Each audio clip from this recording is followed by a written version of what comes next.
जोर दो। यहाँ देखो। पर्यावरण की रक्षा पर तुम ध्यान दीजिए, पर्यावरण की रक्षा पर तुम ध्यान दीजिए।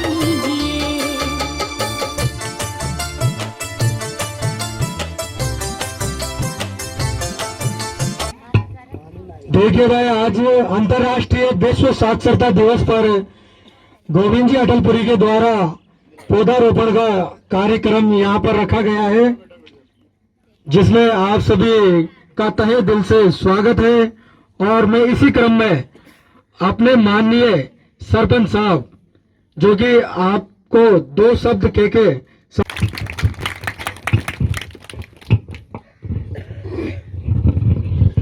परम सम्माननीय आज के समारोह के मुख्य अतिथि माननीय सरपंच साहब खेड़लीगंज रामस्वरूप जी मीणा, मेरे मित्र, यहाँ पर मेरे वर्ग के सभी प्रबुद्ध नागरिकगण, माताएं, बहनें, मेरे मित्र, बच्चे, सभी को प्रणाम करता हूं। मुझे आपको यहां पर देखकर बहुत ज्यादा खुशी हो रही है। आप लोगों से मेरा जुड़ाव, इस वर्ग से मेरा जुड़ाव मेरे जन्म से ही है। वर्ग दो है, एक अमीर और एक गरीब। मैं भी गरीब वर्ग का ही व्यक्ति हूं। मेरे पूर्वज भी आप ही की जैसी इन झोपड़ियों में रहा करते थे। उन्होंने हमारी शिक्षा के ऊपर ध्यान दिया, अपने बच्चों को पढ़ाया लिखाया, दो रोटी कम खाई परंतु शिक्षा जरूर दिलाई, जिसका परिणाम है कि आज मैं आपके सामने खड़ा हुआ हूं। और इस साक्षरता के प्रोग्राम से मैं 1997 से जुड़ा हुआ हूं। आप ही के पास में खेड़ली बासला करके एक गांव है, वहां पर मैंने 1997 में उस गांव को मैंने साक्षरता के उसमें गोद लिया था। मैं आपको एक छोटी सी घटना उस गांव की सुनाना चाहूंगा। उस गांव के अंदर जब मैं गया और जब मैंने वहां पर बस्ती वासियों से, जैसे आप ही की तरह लोगों से सबसे जब मैंने चर्चा की कि मैं यहाँ पे साक्षरता का काम करने के लिए आया हूँ और साक्षरता का काम करूंगा, तो लोगों की एक पता नहीं जाने क्यों गलत सोच थी उस समय साक्षरता के प्रति। लोगों ने ये सोचा कि यार इसको भी कोई सरकारी फायदा होने वाला है, या सरकारी कर्मचारी है, या सरकारी किसी तरह का इसको लाभ मिलेगा, तो ये आ गया है और ये भी वही करेगा। तो मैंने उनको कहा ऐसा कुछ नहीं है, मैं सिर्फ शिक्षा की अलग जगाने के लिए आया हूं आप इस बस्ती के अंदर। मुझे और किसी प्रकार का कोई लोभ लालच नहीं है। तो मैं पहले दिन वहां पे मैंने देखा कि लोगों का एक जो मनोवैज्ञानिक रूप से मैंने लोगों को देखा कि इनका रुझान साक्षरता की तरफ नहीं है, पढ़ाई की तरफ नहीं है। मैंने कहा ये लोग मेरे से कैसे जुड़ेंगे। मैंने क्या किया वहां पे कि एक महिला के घर पे मैं चूना और नील गला करके आया मटके में, उससे पानी मैंने मंगवाया। वहां के जनप्रतिनिधियों को भी उस प्रोग्राम से जोड़ने के लिए वहां के जनप्रतिनिधि से मैंने 100 रुपए लिए। मैंने कहा सरपंच साहब मुझे 100 रुपए चाहिए कि क्या करोगे। मैंने कहा मेरे को चूना और नील लेकर के आना है, आप मुझे 100 रुपए दे दो, मैं इस गांव में साक्षरता का काम करूंगा। उन्होंने मुझे 100 रुपए दे दिए और मैं चूना और नील गला करके आ गया। उस समय वहां पर प्रहलाद जी मीणा सरपंच साहब हुआ करते थे, ग्राम पंचायत बड़ला के। उस महिला के घर पे मैं चूना नील गला के आ गया। दूसरे दिन जब मैं गया तो मैंने साक्षरता के नारे लिखने के लिए और दीवारों पे, जैसे आपके कच्चे घरों की दीवारें, मैंने पुताई चालू कर दी उन दीवारों की। पहले दिन मेरे से कोई नहीं जुड़ा। दूसरे दिन फिर मैं गया, भरी दोपहरी हुआ करती थी, फिर मैं उस भरी दोपहरी में उनकी पुताई किया करता था।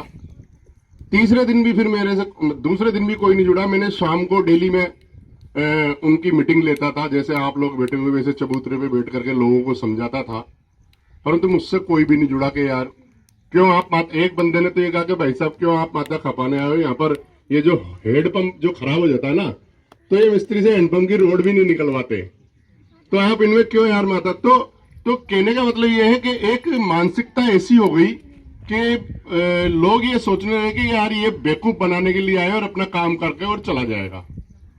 तीसरे दिन एक कालूलाल नाम का लड़का था, कालूलाल मेघवाल नाम का लड़का, उसको बुखार आ रही थी, मगर वो बंदा मुझसे जुड़ा उस दिन और वो मेरे साथ में काम करने लगा। कभी मेरी मटका इधर लाता, कभी बाल्टी को उधर रखता।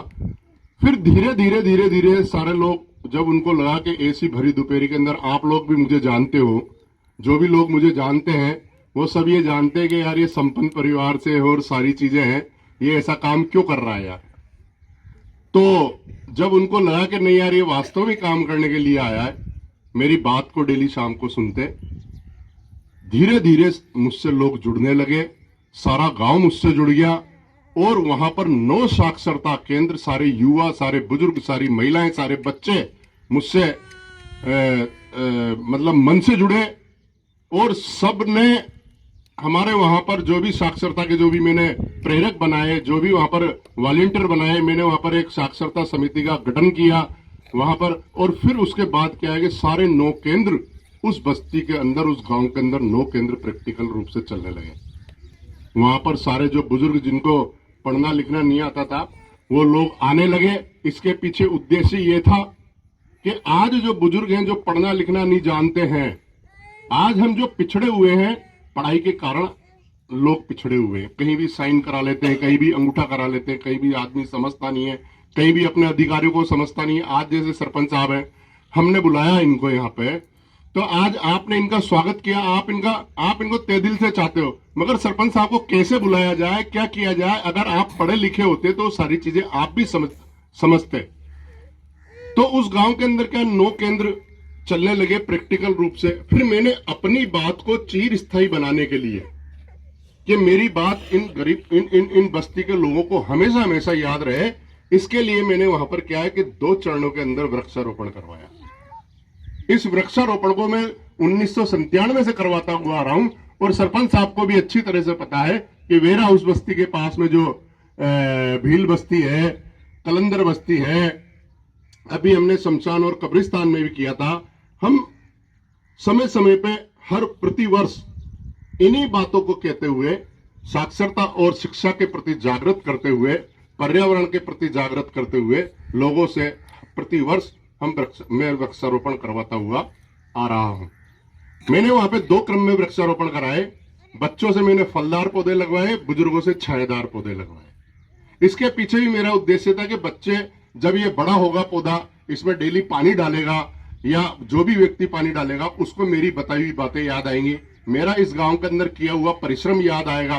तो डेली प्रतिदिन उस घर के अंदर माहौल ये रहेगा कि यार वो व्यक्ति आया था और वो व्यक्ति हमें पढ़ाई के लिए जागृत करके गया था, हमें पढ़ना चाहिए। आप पानी डालोगे, कल को वो वृक्ष बड़ा होगा, उस पेड़ की छाया में बैठोगे, उस पेड़ का फल खाओगे, तो मेरी बात निश्चित रूप से याद आएगी। इसी उद्देश्य को लेकर के मैंने वृक्षारोपण का काम चालू किया।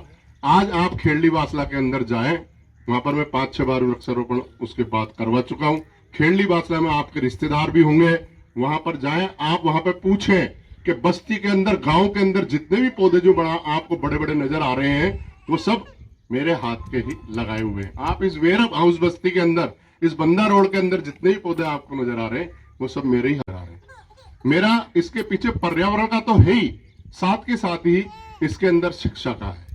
आज जो मैं आपको ये बात बता के जा रहा हूं, जब ये पौधे बड़े होंगे तो आप निश्चित रूप से कहोगे कि नहीं यार, भाई साहब आए थे और हमें शिक्षा के लिए जागृत करके गए थे, और शिक्षा ही वो ताकत है, कलम की ताकत वो है जो तलवार का काम नहीं करती। तलवार जो काम नहीं करती वो कलम काम करती है। अगर आपको किसी को वृद्धावस्था पेंशन बनवानी है, किसी को कोई जो भामाशाह कार्ड है और कुछ है, तो सरपंच साहब के माध्यम से ही बनेगा। आज मैंने भी सरपंच साहब को यहाँ पे आप लोगों के बीच में इसीलिए बुलाया है कि सरपंच साहब आपके दुख दर्द को सुने, समझे और आपके लिए जो भी अच्छा से अच्छा हो सके सरकार की योजनाओं के तहत वो करें। तो मेरा आपसे पुनः करबद्ध यही निवेदन है कि आप 2 रोटी कम खाओ मगर बच्चों को जरूर पढ़ाओ। आप 2 रोटी कम खाओ मगर बच्चों को जरूर पढ़ाओ। अगर बच्चा शिक्षित हो गया आप तो ये मान के चलो कि आपकी आगे आने वाली पीढ़ियां फिर जाएंगी। इस बस्ती के लोग जब मेरे पास गए कि हम भगवान शंकर जी का दौरा कर रहे हैं और आपसे कुछ अपेक्षा रखते हैं, तो मैंने कहा मुझसे क्या अपेक्षा लेकर के आए हो आप? कि भाई साहब एक गेहूं की बोरी हमें चाहिए। और मतलब इनको ये उम्मीद नहीं थी कि भाई साहब का दिल इस तरह से हम पे आएगा। मैंने इनको कहा यार ऐसा है, मुझे ये नहीं कि आप शंकर भगवान का दौरा कर रहे हो, मैं चाहता हूं कि आप शिक्षा से जुड़ो और आप जिस चीज से जुड़ रहे हो आप अपनी कुरीतियों को छोड़ करके और अगर समाज की मुख्य धारा से जुड़ रहे हो। मेरे को खुशी सिर्फ इस बात की हुई थी कि आप कुरीतियों को छोड़ करके समाज की मुख्य धारा से जुड़ रहे थे, इसलिए मैंने जो मेरी श्रद्धा थी वो मैंने आपको सहयोग किया।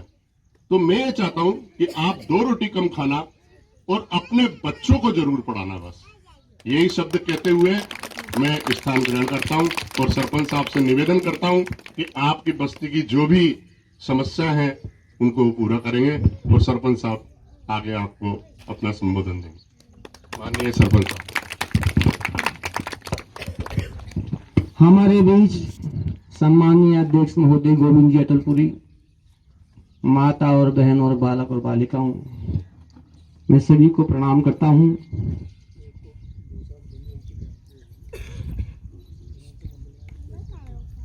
जो अपने बीच में गोविंद जी हैं, ये हमेशा इनका उद्देश्य गरीब व्यक्ति जागरूक हो, उनके बच्चे पढ़े लिखे हों, अनपढ़ कोई भी ना रहे,